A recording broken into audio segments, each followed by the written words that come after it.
Hey there, how's it going? Most of you probably already know the YouTuber game dev Miz. I think I got that right. There's 4 IZs. If you don't know, you probably should. He has a series that I've been following for a while now called 4 Game Devs Jam Off the Same Art Kit. The idea is pretty simple. Each of the devs gets the same art asset pack, and they have to make a game using it. I really like this idea, and I wanted to do it someday on my own just for fun. But one day, someone in my Twitch chat told me that Miz had posted on Twitter looking for another dev to participate. When I found the tweet, it was already a couple of days later, and I figured the slot had already been filled, but I might as well try and give it a shot. So I sent a message with my information and figured that would be the end of it. I was shocked to receive a message the next day letting me know that the 4 slot had already been filled, but I would be kept in mind for a future one. Excitedly, I said I would love to, and I waited. And then a few weeks later, I got an email and the art pack. The sprite sheet we all have to work off of this time is the Micro Roguelike made by Kenny, who is pretty prolific in the game art community. Each dev gets 48 hours to make their game. This doesn't have to be done consecutively. We're allowed to use any free sound effects, music, or fonts, and the art kit must be used for the visual. But we have the ability to be creative. We just need to keep within the spirit of the jam, which is to make a game that looks like it was made with these assets. So that's the parameters. Now what to do? I definitely felt more pressure than usual because this game was going to be seen on a YouTube channel that's much larger than mine. So I really wanted to make sure that I put a good foot forward and make something that would stand out. But as I looked at the art kit, I came to the sad realization that nothing was really jumping out at me. When I make games normally, I usually make all of my own art. I figure out a fun mechanic that I want to make, and then I design sprites to fit that. Starting with the art actually felt really limiting to me.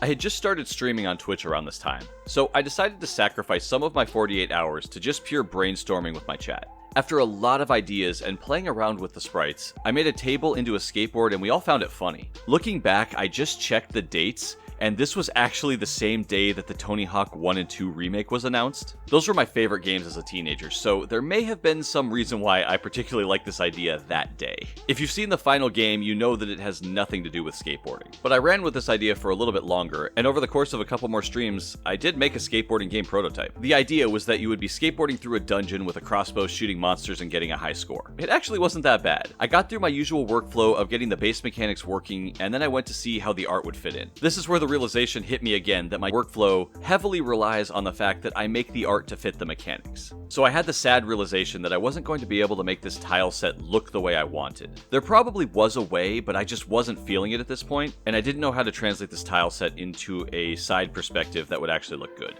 At this point, I was 15 hours in and really not liking where I was at. I had to make the decision to fight through and figure it out, or start fresh. Depending on the time and idea, I'll sometimes push through when I feel that things aren't working. But for me, that usually involves some sort of yes, I know this can be good. In this case though, I just wasn't feeling it anymore. The Tony Hawk announcement hype had died down, and I was kinda meh about this game now. I try really hard not to be precious with the things I create. I'm a big fan of the phrase, cut your darlings, which basically means if something isn't working, it shouldn't matter how much work went into it, cut it if it needs to be cut. And at that moment, I was really feeling that the skateboard game was not working and needed to be set aside. So I'm taking the hit on the time loss and going back to the drawing board. I still didn't want to do the expected top-down game, but while brainstorming with my wife, I expressed that my strengths are usually in platformers, to which she asked why I couldn't just make a top-down platformer. You may have laughed a bit like I did at that, because a top-down platformer isn't something you would normally think of. But after a second or two, I kinda thought it might actually be able to work. And it would definitely be unexpected, which is something I wanted. It would start off looking like a normal top-down game, but then everything changes when the player starts to jump from place to place. With the new direction decided, I started on the idea, and the jump wasn't too difficult to implement actually. All it took was a quick sprite edit and a scale change, along with a timer that kept track of how long the player was supposed to be in the air. The real headache came when I had to start keeping track of which level the player was on. The pack came with walls for buildings, so I used some of the color from that to make tops for each of them. And then by putting the walls on top of each other, I was able to get a couple different elevations. I originally wanted to have the player be able to walk into buildings, but it caused all sorts of problems. I got the moving up and down levels working for the most part, but it's still a little buggy, especially when dealing with Z-ordering sometimes. But this is a game jam, and working code is usually good enough, especially since I already lost a fair amount of time restarting. Next up, I needed the player to animate in some way when they move. I've seen plenty of other games in the past use a wobble and bob to make moving animation, also South Park, so I decided to give that a try. I added a couple sign behaviors to bob and rotate the player while the player is moving, and then when the player stops, I just turn them off and set the player back to its initial base position. I wanted to have the player be able to run as well, which ended up being super easy to add with this animation style. I just had to increase the speed of both the player's movement and the sign behavior. To make things interesting, I added a stamina bar. It does refill pretty quickly, but it causes interruptions in the movement, which with hindsight, I kind of feel hurts the flow of the game. At this point, I've been testing on the same small building setup that I made this whole time. But to get this put together, I was using a couple of different tile map layers, and it was really time consuming to put it all together.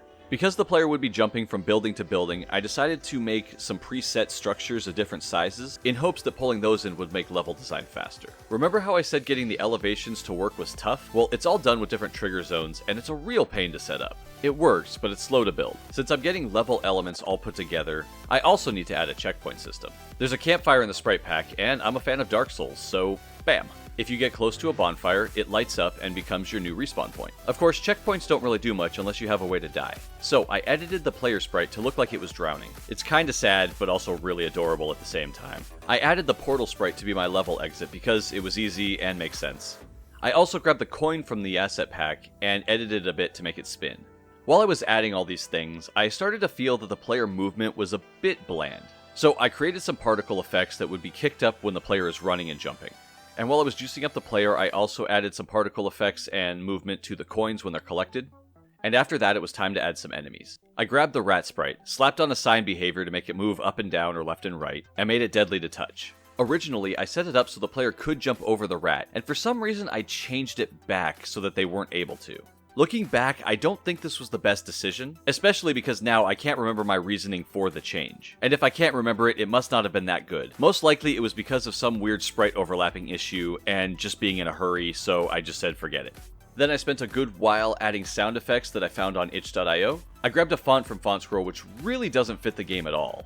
I honestly can't say why I chose this. It's probably because I started to run out of time.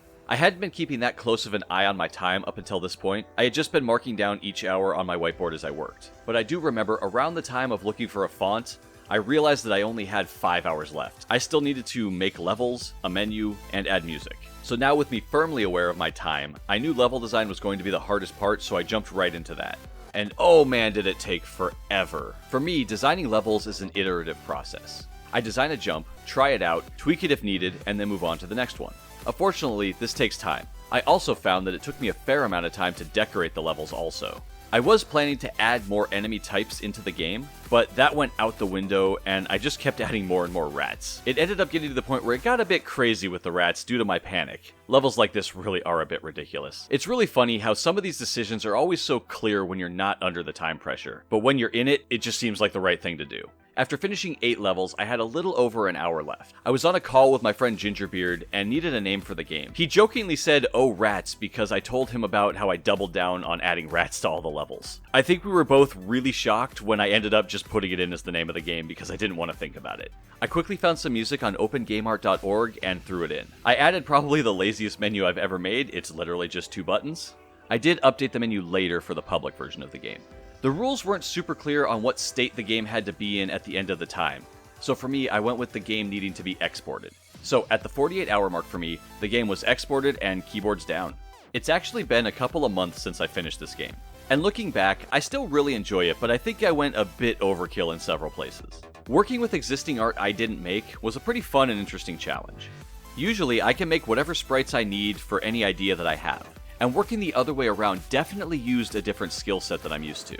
I am glad that I decided to switch from my original skateboarding idea. While I think that game would have been fun, I'm much happier with this one. And I kinda dig the idea of making a top-down platformer. In the future, I'll probably end up revisiting this mechanic idea, and I'll be able to take it even further, which will be really fun. If you're somehow seeing this video before the one on Mrs. Iz's channel, go check that video out so you can see what ideas the other devs had to do with this art pack, as well as all of our reactions to each other's games. Everyone came up with really cool ideas, and this was a blast to be part of. I'd like to thank Mrs. Iz's for having me, as well as Adam Pipe and John Jackson for participating with me. Thank you all very much for watching. I'd like to give an extra special thank you to my patrons, especially Abishan, Adam Edwards, David Scott, Nightfall, MLK, Ragnabro, Scott Hansen, and Soapy Gnome. You are all awesome people, and I truly appreciate the support. If you'd like to play this game or any of my others, you can visit vimlark.itch.io. To get in contact with me, you can stop by my Twitch stream, where I'm always doing something related to game dev, game jams, or pixel art. Message me on Twitter, or join the Discord with lots of other really cool people. If you've enjoyed this video, please consider liking and subscribing, and I will talk with you next time. Have a good one. Later.